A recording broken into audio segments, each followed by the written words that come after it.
Howdy, folks. Recently, I sat down with the guys from the Hashknife Ranch. One of their goals is to educate the public about agriculture and where food comes from. This is part one of a two-part series where we're discussing the similarities and the differences between ranching, farming, and homesteading. It was really fun sitting down with these guys, and we hope that you enjoy the conversation as much as we did.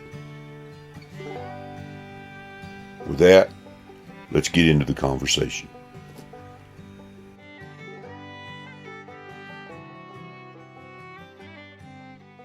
Welcome to Hashknife Hangouts. I'm Kalen. My co-host Brandon is also my father.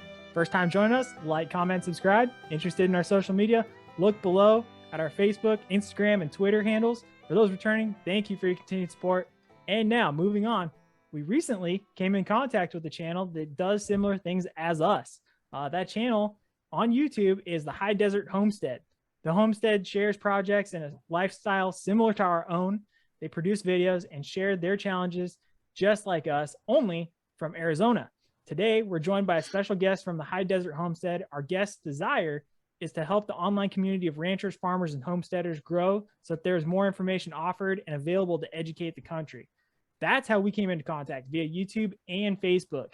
You can find him at Moses A. Woodson on Facebook, High Desert _Homestead _AZ, all lowercase on Instagram, and High Desert Homestead on YouTube. All the links will be below. So with that introduction, welcome Mr. Moses Woodson to the Hashknife Ranch channel, and thanks for joining us. Hey, Moses. Thanks a lot. Morning. Glad to be here. So with those initial notes, Moses, is there anything that you'd like to add to our viewers that maybe just that quick intro didn't quite suffice? Well, one of the things that has been just a passion of ours is getting people back in contact with the way it used to be. I think I was looking at statistics like in 1940 something, there was over half of the country had something to do with agriculture. Almost everybody had some sort of livestock, and just getting people back in to contact with that old way of life is really fulfilling. So that's kind of our passion. When you researched that, did that include not just livestock, but it seems like to me, and as a kid, which was not that far from the 40s, unfortunately, it was a little bit outside of that, but everybody had a garden, and you don't see that. And it doesn't necessarily mean livestock does it, but it means agronomy of some sort, right? Agriculture in general. Okay. They had something, and even during the wars, I mean, people were, they advertised grow a garden. Victory garden. Go back to the victory gardens. Raise chickens, 2 chickens. I think there was an ad said 2 chickens a day, or lay 2 eggs a day, and you can feed your family, breakfast every day. So that'd be a snack for me. But people were encouraged to do those kind of things back then because that was what was sustainable. And today people have gotten away from that. Yeah, and I think that sustainment was not just for themselves, but it also helped with the war effort. Was a big drive, right? And I mean, that's where it got most of the notoriety and the advertising from. It was a government, not a program, but a government awareness of, hey, you want to help the war effort, you need to help yourself and stay, as sustainable and self-reliant as possible, right? Yeah. Stop depleting the resources that are on the store shelves and stuff like that, and take care of you and your family. Yeah. And there were little tricks that people picked up simply because of the expense to it. There was not a lot of money to go around in our part of the country. We're a fairly poor, depressed area. And I know that you come from some of those same areas. I remember my grandpa telling me that they used to cut their coffee that they got, what coffee beans or coffee grounds they could get. They used to cut that with a 50-50 mix of ground wheat because wheat was plentiful here, and it made that go a little further. And he said, God, we hated that, but it's the best we could do to make our coffee stretch. And now that's kind of come full circle, because some of these guys that are, running these coffee kiosks and flavored coffees, they're coming up with, wheat in their coffee as a as a new blend. Well, that's nothing new. It was done by necessity before. My great grandmother was an herbist, so there's all types of wild teas and wild chicory and stuff like that she would take and collect up. So she was a survivalist of her time because she was an herbist. She was treating, illnesses and stuff like that right out of the forest. So it was a way of life, but it was kind of a forced way of life because they had to in order to survive. Yeah. That's right. Yeah. Well, I don't think we see that quite as much here. I don't think we have the diversity of some of the plants. We have plenty. Don't get me wrong, but I mean, like chicory is something that doesn't necessarily grow here well. There's not that much. I think some people do it. We'll put it in for types of cattle feed and stuff, specialty type things if they can for their sheep on a very, very small scale. But who knows that you can find a creek bottom. You've got a headache. You peel a piece of willow branch or willow bark off and you chew on the inside of that and it'll take your headache away. A lot of people don't know that. And we're getting further and further away from that, myself included. There's a lot of things I've forgotten that it's a good thing to know. So with your operation, like it is, you're trying to get back to that as a sustainable livestock and a gardening type of operation simply for survival, right? Yeah, and if and everybody kind of tongue in cheek for years have been saying, these survivalists, these preppers, they're kind of crazy. But there's a lot of things that have happened in my lifetime where if I hadn't had a garden, if I hadn't raised a hog, if I didn't have chickens, things would have been tight for my family. That's just the way it is. And when you tell people that, they're like, what? We live in a land of plenty, but when things get tight, monies get tight, that hog that you butchered, those eggs that you're collecting, the garden you have out there, it comes down to saving money. You've got to take advantage of what the good Lord gives you and use it.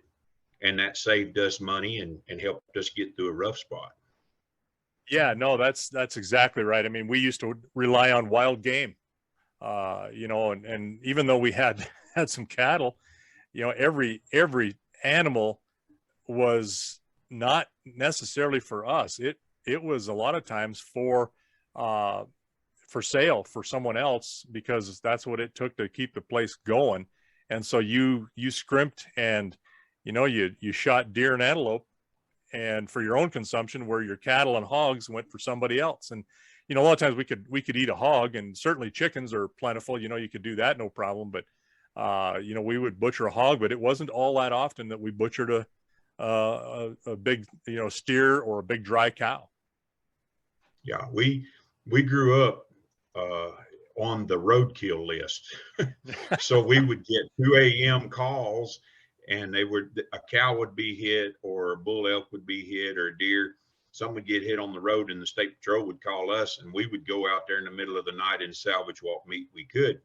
But we were feeding collectively like 4 or 5 families off of that. But I grew up eating roadkill. It was just a way of life for us. Right. Well, and that's that frugal type lifestyle that I grew up in. That is. It's not necessarily mainstream today.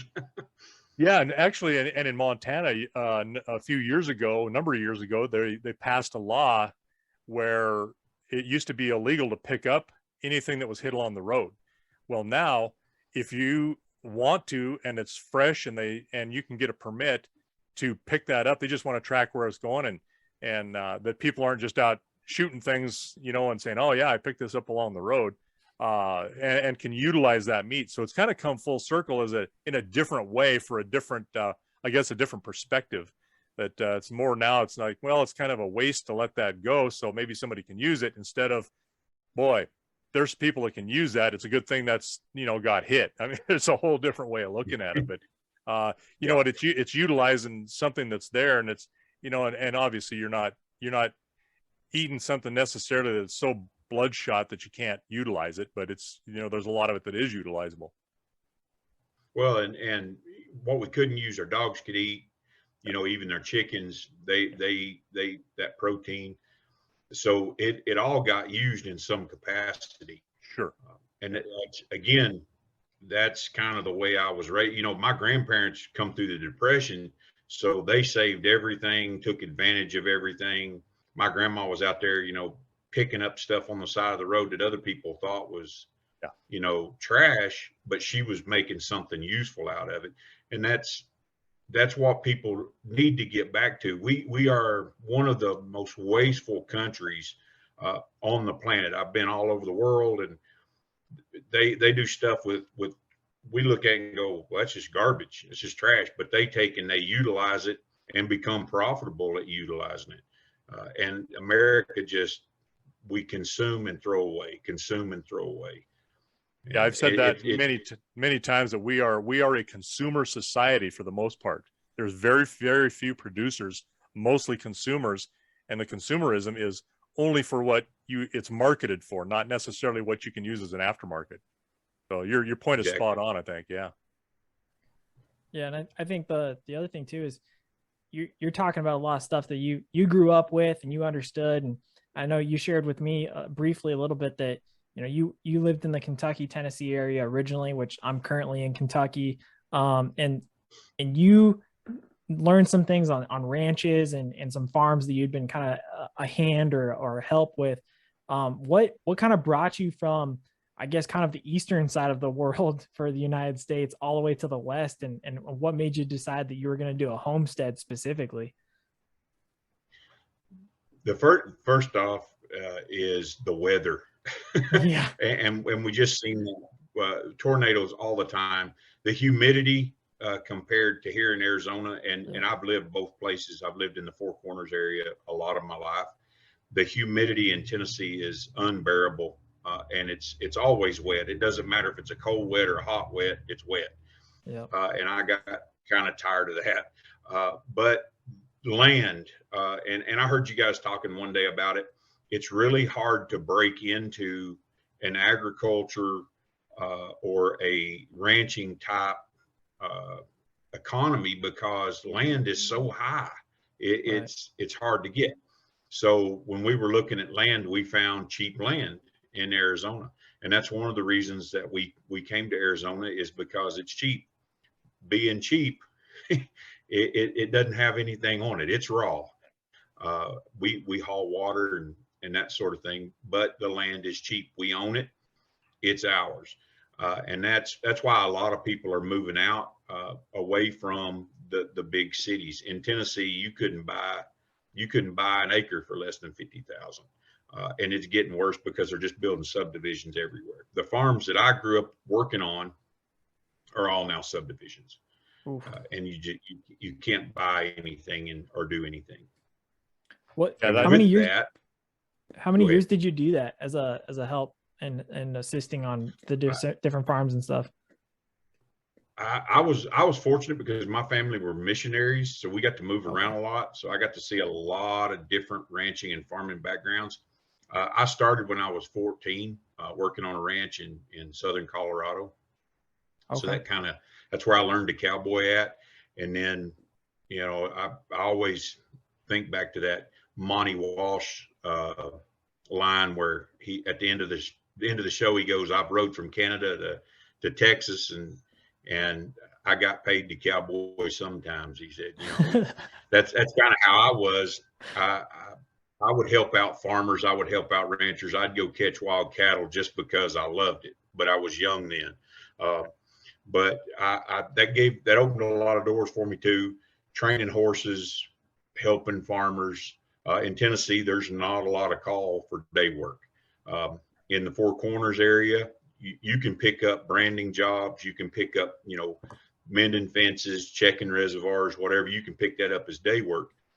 Tennessee, not so much. So I've trained horses my whole life, and working on some of these remote ranches. It's just an opportunity to learn a lot of skill sets that most people don't get exposed to. Yeah. Is the difference, Moses, where you can't get the day work because of the size of the places in Tennessee versus in the West? that, and it's, you know, relate, and I don't mean that derogatory. It's just, you know, they don't look at their cows. They don't manage their cows. Not a lot of the places that I was around like we do out here. Out here, we're on top of it a lot more. You'll see a lot of bad practices where water's plentiful, where grass is usually plentiful. And then when they have a bad year, it hits them harder because they don't manage it. So they don't want to put forth that money to hire somebody to go check their cows. They don't want to, you know, to go check their fences and things like that. So it's harder. It was hard for me making the transfer from when we lived in Arizona back to Tennessee, because I would see people lose cows on 100 acres. How do you lose a cow on 100 acres when we've got them turned out on thousands of acres out here? So it would blow my mind. Say it was a little bit of a culture shock for me in agriculture, because they just weren't putting forth the effort because things were easier for them. Sure. If you don't have to, you're not going to. Yeah. That makes complete sense. Yeah, tell me a little bit about the homesteading life. When we think about homesteading in our part of the country, it's that you would come out and you would file on 160 acres or a quarter section, and you had to prove up on that or improve it for 2 years, and then it was yours. And I think the homesteads we see today, I think for the most part, I think you're probably fairly typical of the homestead size and what you're doing. Is that am I wrong there, or is that accurate? There's a wide variety of definitions today, particularly with social media and everybody kind of branding themselves as a homestead. Yeah. But the idea behind it is to have enough land to be self-sustainable as we can be in today's society. Raise your own proteins, raise your own, you know, your fruits and vegetables, and be off the grid and out of the rat race as much as you can be. It gets harder and harder all the time.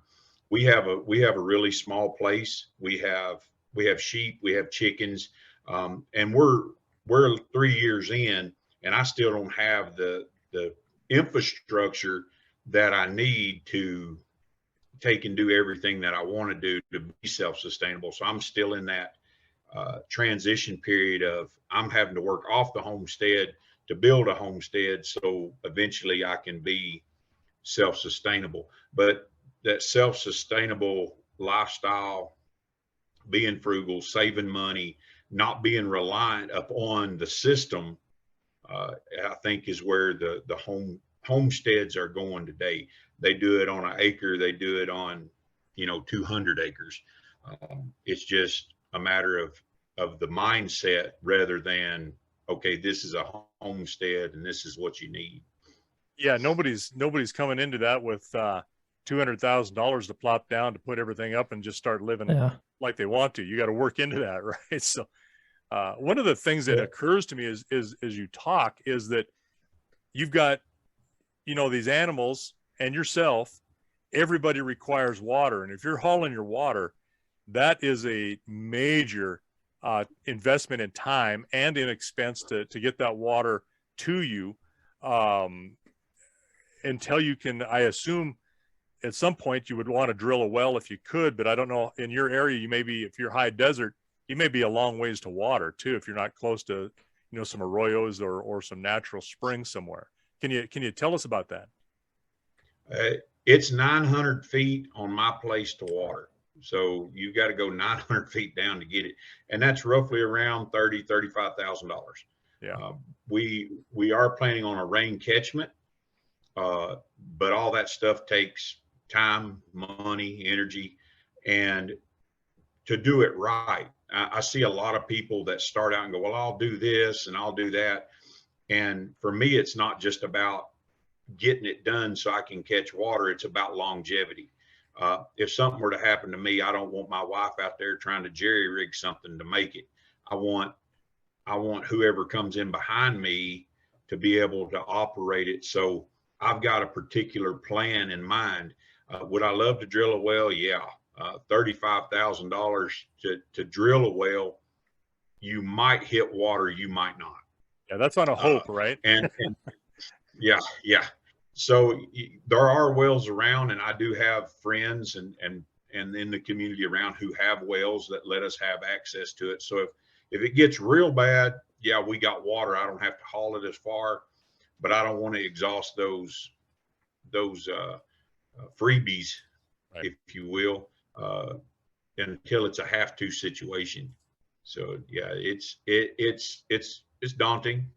We have horses and sheep and all hogs and all different kinds of things.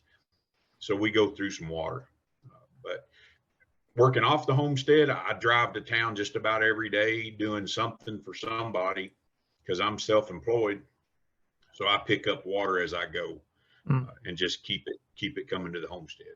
That makes sense. Part of your everyday trip then is what you're doing. That's You're making that not just the trip, but hey, by the way, while I'm doing this, I'll grab some water and bring it home. 100 gallons a day. Yeah. Now you've also talked about, obviously, digging a well and getting access to water is more of a specialty skill, but when it comes to homesteading and creating some of the stuff that you guys have been doing on your channel and at your homestead and all that, you kind of have to be, I know we've talked about this, through dialogue on Facebook and email, like you have to be the mechanic, the electrician, the plumber. For us, sometimes it's the vet. I don't know if you have to do that much either, but what are some of those specialty skills that you've had to, you learned early on and you brought with you, but then also some of those extra skills that you have learned while you've been homesteading over these last couple of years? Solar's huge. We're off grid. So Yeah. I had to educate myself, and we're blessed today. I mean, when I think about when I was in school, we had Encyclopedia Britannica. I mean, that's what we had. Today we have supercomputers in our hands. We can take and look up almost anything. And if you spend enough time on there, you can actually get in contact with some really good sources that, know what they're talking about. You have to take and filter through the stuff that's not that good, but it's there. If you put in the time, you can get it. So solar was huge for me to learn. I learned the ins and outs of it, what works best, how to configure a solar system. But through my years of just moving around and being different places, I've had to do a lot of jobs. I've been a carpenter. I've helped wire whole houses, electrician, plumbing. I've worked for several contractors where we did it all. Mechanicing. Today, the cars are harder to work on because they're all electronic. And if you don't have computers, you're just pretty much out of luck. But the older vehicles, carbureted, I can take one apart and put it back together because I had to. I was the only one there, and I was the only one that's going to get it done because there was no help. And that's something that people don't realize. When you're remote, you make things work. Necessity is the mother of rednecking. That's what I call it. Right. You make it work with what you got until you can do better. And that's kind of how I learned to do a bunch of different things. Working alongside vets. I got to work in a livestock barn when I was in my 20s. We shipped about 3,000 cows every sale. So I was there. If the vet was doing something, I was the kid that they told me to shut up and go away because I asked so many questions. And I tell people, if a kid's asking questions, take and talk to them, because that's where they're learning at, and you don't ever know what that kid's going to be when they grow up. I pestered old cowboys. I pestered vets. I mean, if they were doing something, well, why are you doing that? Well, why are you doing this? Why are you doing that? That's how I learned, because I wanted that. I wanted that knowledge, and I wanted to be able to do it myself. Yeah. Yeah. Those are good constructive questions we're asking. I'm sure not just dumb questions that, have no relevance to where it's at. And I kind of grew up the same way. You kept your mouth shut until you were talked to. But if you had some questions that were relevant, those old guys, man, they would tell you everything they knew.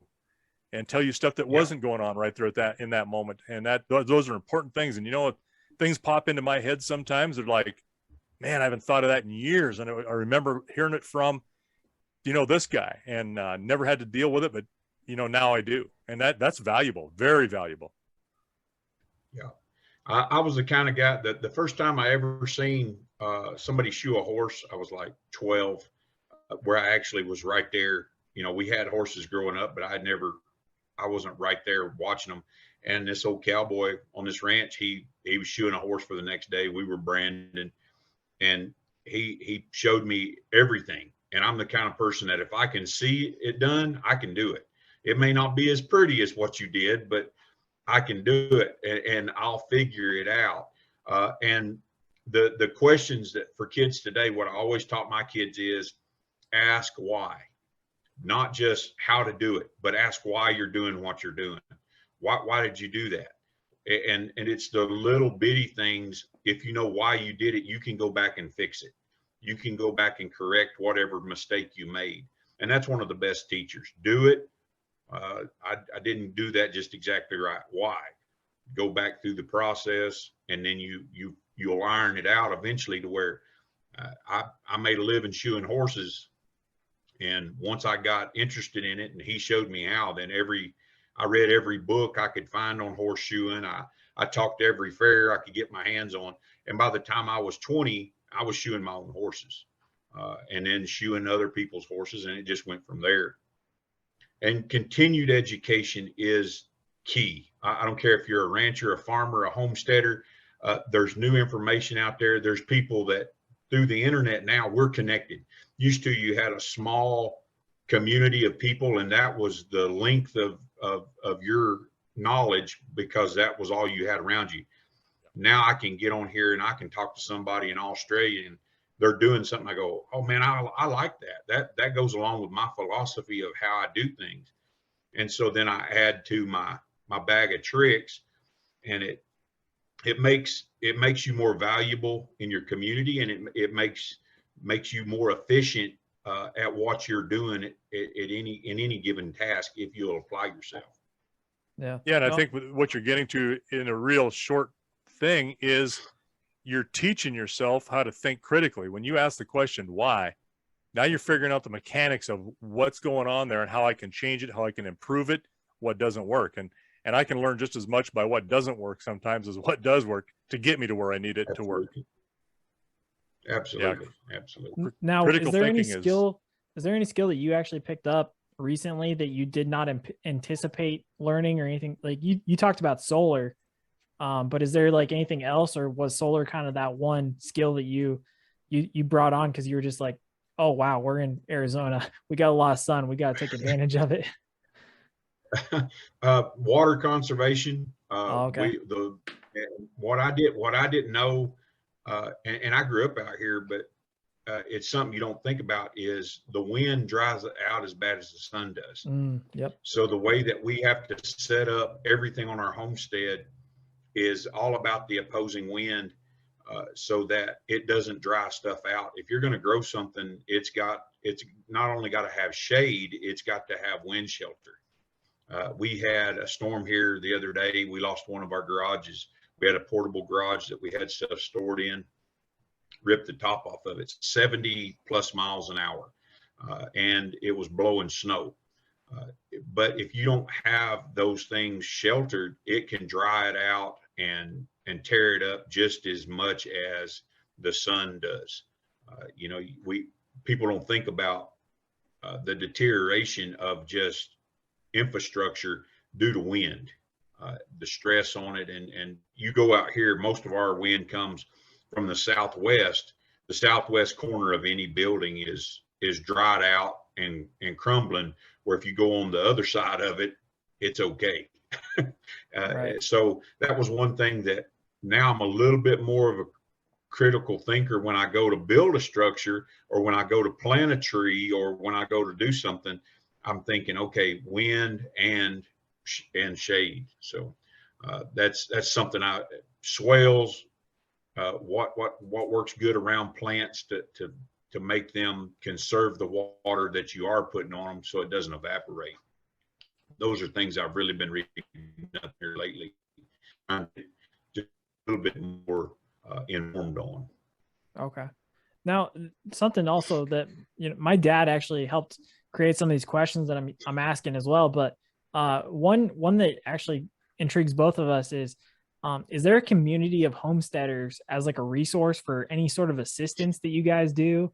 Or are you just kind of out there Googling on your phone, YouTubing, kind of going at it alone? Or do you have actually people to kind of lean on and use as support or mentors while you go through this process?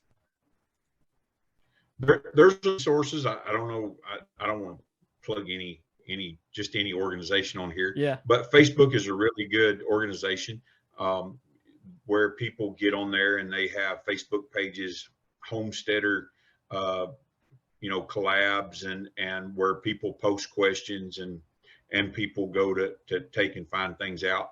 But there are other organizations that have set up kind of like homesteader associations. Okay. Where they just have from YouTube. YouTube's really good, but it's subjective. Yeah. Most of the books and stuff that I took and had when I first got the idea, okay, we're gonna take and we're gonna homestead and we're gonna go out there and do this. That none of that stuff works in Arizona. It works really good in North Carolina and Tennessee and Kentucky because they have just all kinds of water and all kinds of grass and that stuff works really good. But for us in Arizona, it doesn't. Right. We have to be, half survivalist, half homesteader all the time in the way we go about things. I mean, people think we're crazy, but if we come home with a cup of ice from a to-go cup, it's going in a bucket so that we have that water to put on a plant. And people are like, what are you doing? When we drain our coolers, that water goes into a bucket. And so the mindset's way different from somebody that's on the East Coast that's, trying to take and homestead. They've got it easy compared to us. There's nothing like hunger and desperation to make you think differently, right? Exactly. Well, when you have to haul water, we're roughly 40 miles from the nearest small town. And when I say small town, they have a dollar store. And that's about it. 2 gas stations and a dollar store. So when you have to haul water that way, or you have to run to town to go get something, I'm really big on resources. I save everything. I've got every piece of scrap wire, every staple, every screw.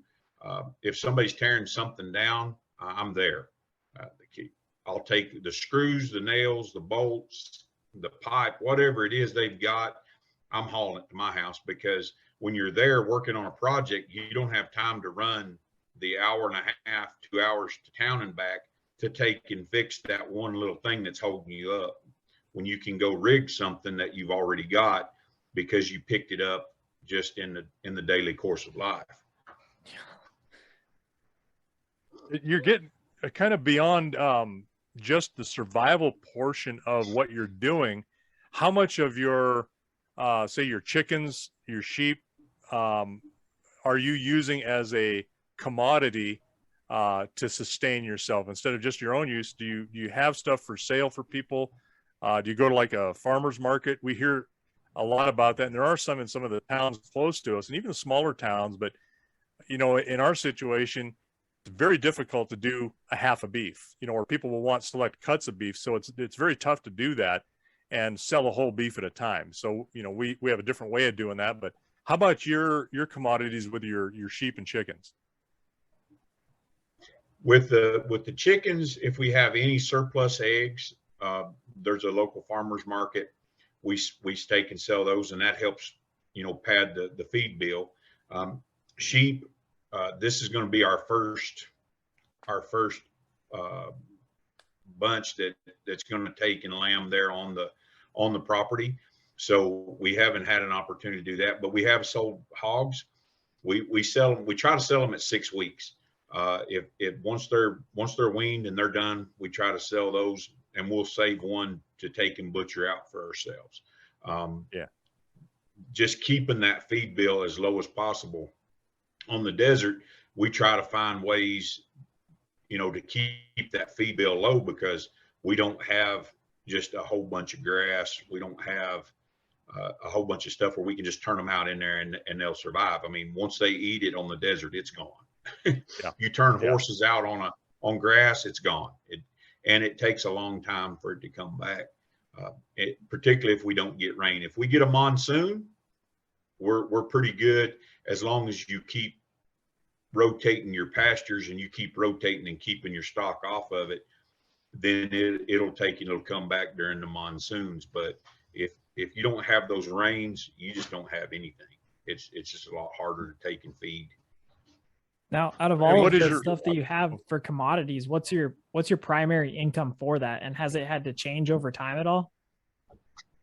I do off-grid consultations for new homesteaders and people coming out here who don't have a clue. We've got a big influx of people coming in from I call them refugees, because they're coming from these states that are they don't want to live there no more, but they come out here and they don't know what they're doing.